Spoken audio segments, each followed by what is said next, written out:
سزورن نوا خو لیکن بدر ته الله ډېر لوی اهمیت ورکړی دی. او کعب ابن مالک رضی الله تعالی عنہ فرمایي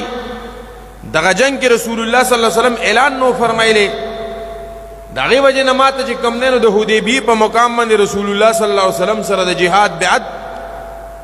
او د حدیبیه په مقام باندې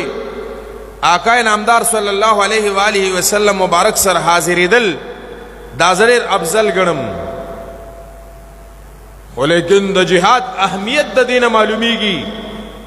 چې د رسول الله صلی الله علیه و آله وسلم دومره جلیل القدر صحابه دا الله جل جلاله ورته زورن ورکا. حضرت کعب ابن مالک رضی الله عنه فرمایي ما وی چې زبنن تشریف یوسم نن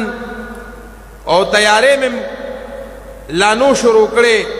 صحابه کرام رضی الله تعالی عنهم تیاری کول او ما ته دا غفلت چې یاره زبنن تیارې وکم او سبب وکم تر دې چې د زیارت ورځ راغو رسول الله صلی الله علیه و آله وسلم مبارک د جهاد سفر شروع فرمایلو. امام الماسر خسور لیدا زبنن تیاریو کم ورپسې به ورسم چرته لاره کې به سر ملو شم یا ماته لنډې لنډې لارې معلومه وي. په دې نن سبا کې چې کوم نه دومره غفلت ما باندې وشو چې رسول الله صلی الله علیه وسلم د تبوک مقام ته ورسېدو او بیا د تبوک په مقام باندې رسول الله صلی الله علیه وسلم تقریبا 100 ورځې قریب تیرې کې او بیا واپس تشریف راوړو او ما ته پته ولګېده